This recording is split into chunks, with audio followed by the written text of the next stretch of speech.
I'm Jeff Klein. We're here at home in West Austin, Texas. We put some recording gear inside. We have a bunch of friends joining us to sort of talk about home recording techniques and also just to tell some stories. So come and join us.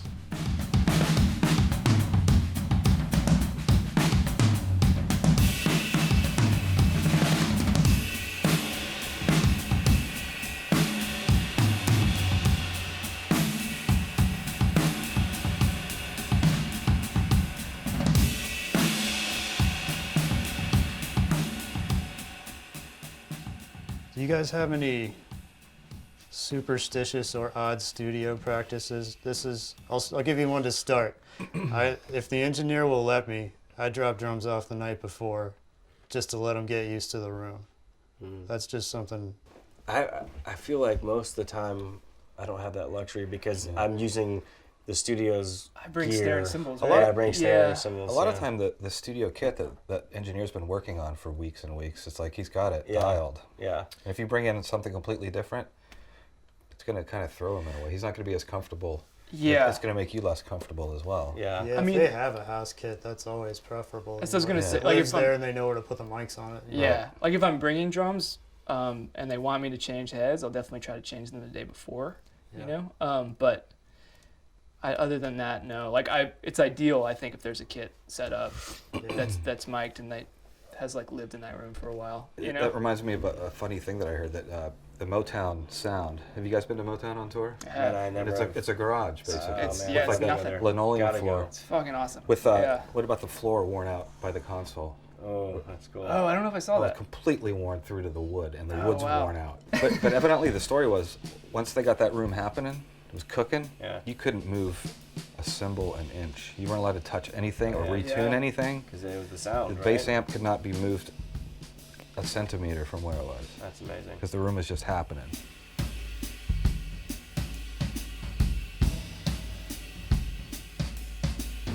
So what do we have set up here? We have 4 mics. We got Starlights for overheads. Starlights for overheads. What's going on with the snare? Well, I wanted to try this for years. I read something somewhere that in like the old Stax or Motown studios where they had limited miking, they would mic the shell, which gave them a great warm, fat snare sound, and also got enough of the hi-hat that was believable. Yeah. Instead of doing the 2 mic normal. Yeah, contemporary it's like thing. getting everything in the one Yeah. space. That makes total sense to me. Right. And then what's going on up here? You're Spirit like on the front here. on the front, just like away from, like A little bit back from the hole. not in the hole, Yep. outside the hole. A little bit back. Just a little bit of air off the kick. Awesome. Some of the cymbals too. So. Yeah, so it's sort of like a roomy vibe for everything, Yeah. and then a close vibe. Get everything For the- done as efficiently as possible. Yeah, which is great in like an atmosphere like this. Yeah.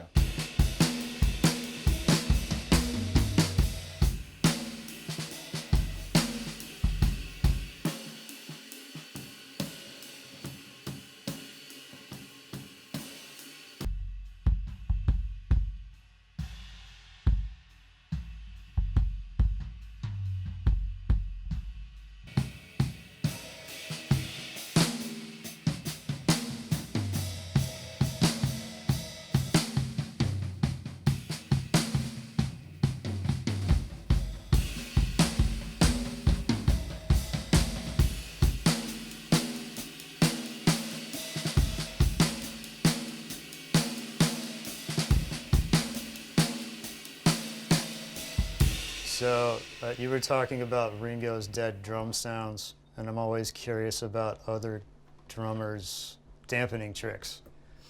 Anybody got any special ones? No, I've used babies' diapers actually, like cloth diapers. Used? But new.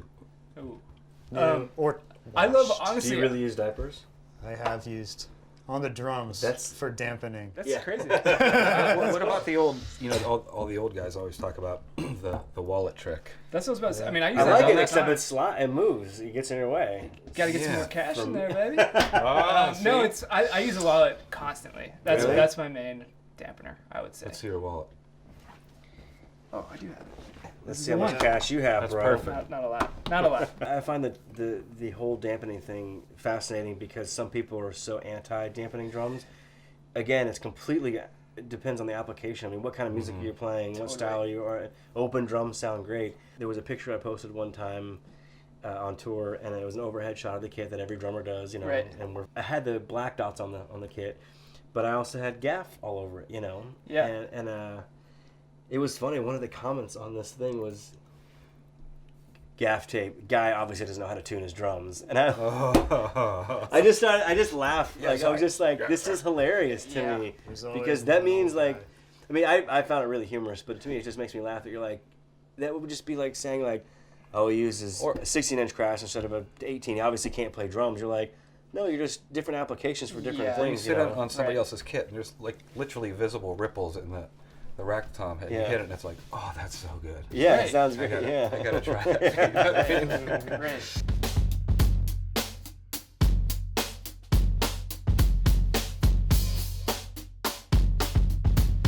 So what do we got going on here? We have this very intimidating. This Top is the mic. most complex microphone setup you will ever see. It seems. We got 4 mics. We're using 4 mics. This is a take on, Glenn Johns was quite an engineer. This is probably something similar to that. There's lots of kind of variations that people have taken over the years. The main 3, which is the overhead, the one outside or out to the right by the floor tom, and then a kick drum. We've today added another with the figure 8 pattern, which is capturing mainly the kind of the attack of the kick drum, like the batter side kick, and then the bottom snares, which are Right, so it gives a little more detail, just a little extra detail than the regular well, Glenn Johns. if you don't like slam it through a compressor or anything, it is just kind of a weird, odd combination of a lot of low end and a lot of high end at the same time. I tend to try to like overdrive, maybe like push the mic pre and then into a compressor, maybe slam it, and you could have a very pretty natural, organic feel with the other mics, and then you add this thing, and then all of a sudden it's an entirely different gives beast. it a little extra sauce. It just has this magic sauce on it, man. For years, and my friends and I coined it a long time ago as the crotch mic. We didn't really know what else to call it. And it's in that, but yeah. yeah.